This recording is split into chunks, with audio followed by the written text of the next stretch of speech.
प्यारे देशवासियों, नमस्कार।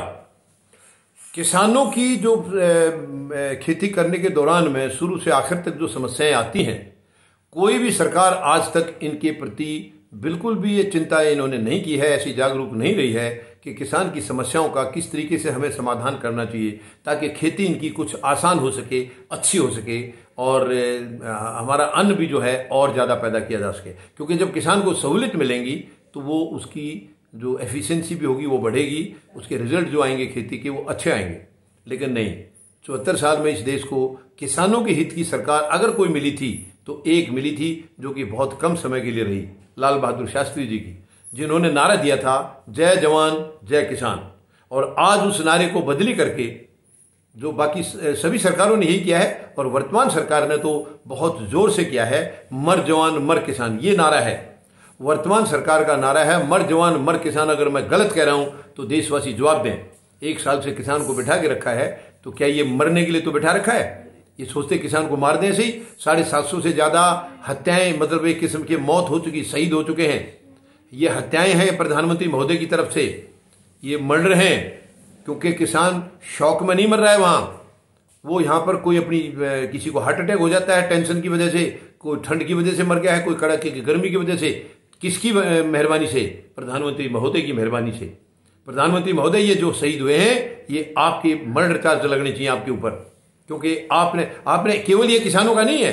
लॉकडाउन के दौरान हमारे जितने भी प्रवासी हमारे भाई थे जो दूसरी स्टेटों से दूसरी स्टेटों में गए थे काम करने के लिए, उनको भी यही हुआ है।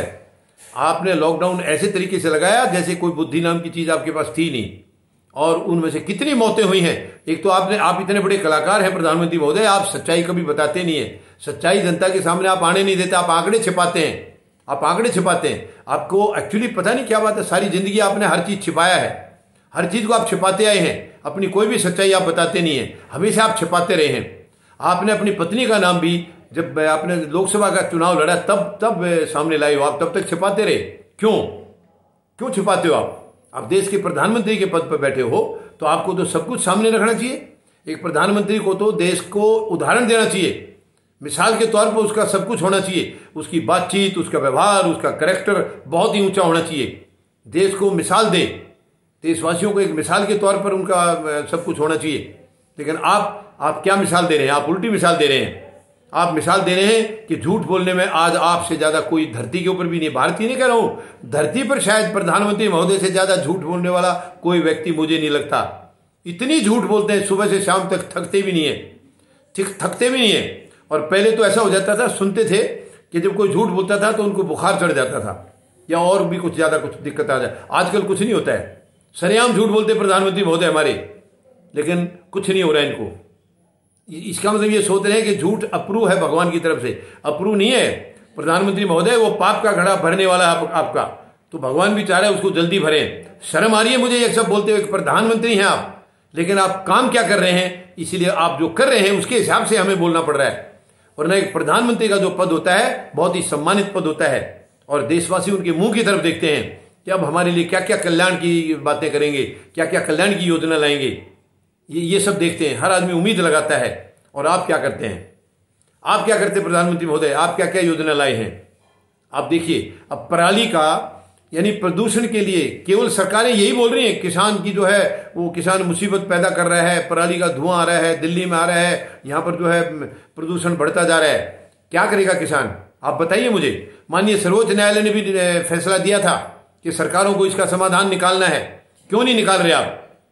क्या सरकार केवल ऐश करने के लिए है या जनता को तकलीफ देने के लिए है, दुख देने के लिए, दर्द देने के लिए है? काम कौन करेगा? छोड़िए, आप अगर नहीं कर सकते हो तो कोई आप चिपके नहीं है इसके गद्दी के साथ में, आप छोड़ के जाइए, दूसरा कोई आने दो, कोई जिम्मेवार इंसान आने दो, जिम्मेवार सरकार आएंगे, जनप्रतिनिधि और अच्छे वाले चुनेंगे। आप पीछा छोड़िए। आप कर भी नहीं रहे हैं, पीछा भी नहीं छोड़ रहे हैं। क्या करेगा किसान? पराली को नहीं जलाएगा तो क्या करेगा? मजबूरी में जला रहा है, वो मजबूरी में जला रहा है। आप इसका इंतजाम कर सकते हैं, माननीय सर्वोच्च न्यायालय ने आदेश दिया था, और इसका खाद बनाया जा सकता है। वो खाद किसान के लिए भी फायदा होगा और प्रदूषण भी बंद हो जाएगा। लेकिन कौन करेगा? सरकारों की मानसिकता है ही नहीं, और केंद्र सरकार की जिम्मेवारी होती है। चलिए, वर्तमान में केंद्र सरकार जो है, पिछले छोड़ दीजिए, लेकिन ये तो बड़े सीना ठोक करके आए थे, लंबे लंबे वादे करके आए थे, किसान की आमदनी दुगनी करके आए थे। आपने आधी भी नहीं छोड़ी है। आपने किसान को बर्बाद कर दिया। 1 साल से बिठा रखा है यहां। आज 352 दिन हो गए हैं किसान को दिल्ली के चारों तरफ बैठे हुए। ये आप आय दुगनी करा रहे हैं, आप उनको बर्बाद कर रहे हैं। आपकी मानसिकता आप ये समझ चुके हैं। तो आप मेहरबानी करके पराली का दोष मत लगाइए किसानों पर। आपको पता है किसान कितनी मजबूरी से, कितनी कष्ट में खेती करता है। आप पराली का उसके ऊपर दोष लगा रहे हैं। किसान दुश्मन नहीं है इस देश का, और वो जानबूझ के नहीं कर रहा। वो क्या करेगा इसके अलावा?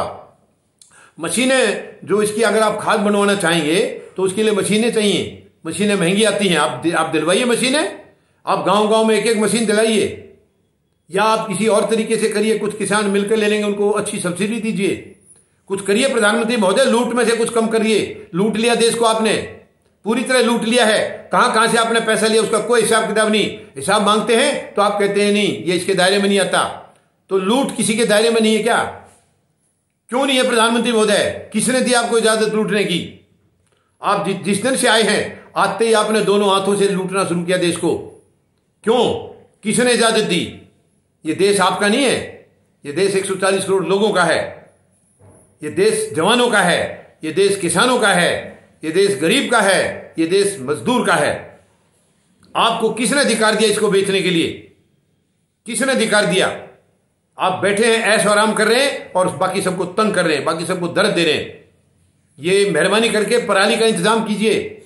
पराली का डिस्पोज करने का इंतजाम करिए। आप मत किसानों को बदनाम करिए। किसान मजबूरी में जला रहा है। अगर इसको नहीं जलाएंगे बल्कि तो इसको डिकम्पोज करके इसकी खाद बनाई जा सकती है, लेकिन वो मशीनें महंगी हैं। किसान कैसे खरीदेगा? सरकार का काम है। बाकी लूट कहीं कम कर दीजिए। चारों तरफ से लुटाया जा रहा है। उद्योग घरानों के ऊपर लुटा दी दौलत आपने। आप उसको कम करिए वहां से, और किसान के ऊपर लगाइए, किसान के ऊपर खर्च करिए। हमारे देश की अर्थव्यवस्था का सबसे बड़ा अगर कोई सहयोगी है तो वो किसान है, और उसी को आप बर्बाद करने पर तुले। इसका मतलब आप देश को खत्म करना चाह रहे हैं, बिल्कुल जड़ से, बिल्कुल मिटाना चाह रहे हैं आप। मगर अब देशवासी समझ चुके हैं। पहले देशवासी अंधेरे में थे, किसानों ने जगा दिया है। किसान की वजह से 140 करोड़ लोग जाग गए हैं। अब आपकी मंशा आगे बिल्कुल भी ऐसे नहीं चलने दी जाएगी। आप ऐसे नहीं कर सकेंगे आगे। अब आपको बिल्कुल ये समझना होगा तुरंत, या तो ईमानदारी और शराफत दिखाइए और इंसानियत से काम करिए, वरना गद्दी छोड़िए, वरना देश वाले आपको गद्दी से हटाएंगे। ये समय ज्यादा दूर नहीं है। अब आपको संभलने के लिए ज्यादा मौका नहीं है प्रधानमंत्री महोदय। बहुत कम समय बचा है। ज्यादा से ज्यादा अभी जो 5 राज्यों के विधानसभा चुनाव हैं, उससे पहले अगर आपने अपनी नीति नहीं बदली तो ये किसान आपकी नीति को खुद बदलेंगे। खुद बदलेंगे अपने हाथ में कमान लेकर के। किसान आपको दिखाएंगे आपकी औकात। आप तैयार रहिए, अभी तैयार रहिए। मैं आपको चेतावनी दे रहा हूं फिर भी, क्योंकि प्रधानमंत्री का पद बहुत ही सम्मानित पद होता है। आप उसके पद के ऊपर बहुत बड़ा आघात कर रहे हैं। इस पद की आप जो है ना गरिमा नहीं समझ रहे हैं। बहुत बुरा हाल है। यानी पूरी दुनिया में आज भारत को बड़ी नीची नजर से देखा जा रहा है, केवल प्रधानमंत्री महोदय की नीतियों की वजह से, आपकी वजह से। वरना भारत का नाम बहुत ऊंचा था, बहुत ऊंचा था। मैं किसी पिछली सरकार को सर्टिफिकेट नहीं दे रहा हूं ईमानदारी का, लेकिन फिर भी देश का नाम काफी ऊंचा था, काफी ऊंचा था। आपकी तरह गंदगी किसी ने भी नहीं फैलाई यहां। जो गंदगी बीजेपी ने फैलाई है, ये गंदगी पहले किसी ने नहीं फैलाई है। बहुत ही दुखद है, ये बहुत दुखद है। और अब ये जो दर्द आपने देश को दिया है, ये दर्द आपको महंगा पड़ेगा, महंगा पड़ेगा प्रधानमंत्री महोदय। आप तैयार रहिए। धन्यवाद। जय जवान, जय किसान, जय हिंद।